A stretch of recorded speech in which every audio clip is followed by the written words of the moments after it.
ఇవాళ కాంగ్రెస్ వాళ్ళు నమ్ముకున్నదేమో పచ్చి అబద్ధాల ప్రచారాలను, హైదరాబాద్లో ఉండే కొంతమంది టీవీ ఛానళ్లను అడ్డం పెట్టుకొని, యూట్యూబ్ ఛానళ్లను అడ్డం పెట్టుకొని దిమాగ్ ఖరాబ్ చేసే ప్రయత్నమేమో వాళ్ళు చేస్తాను.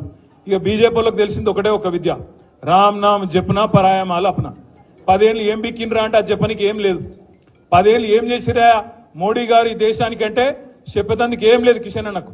అందుకే ఏం చెప్పాలి, జై శ్రీరామ్.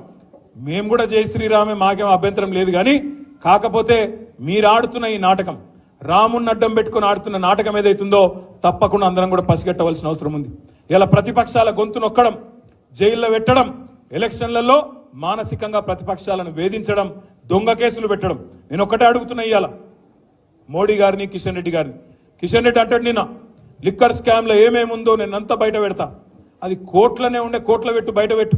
నిజంగా తప్పు జరిగితే బయట పెట్టు, బయట పెట్టి కోర్టులో జడ్జి గారు శిక్ష వేస్తాడు, తప్పకుండా న్యాయం జరుగుతుంది. ఇష్టం వచ్చినట్టు బయట ఒర్లుడు, నోరు వారేసుకున్నాడు కాదు.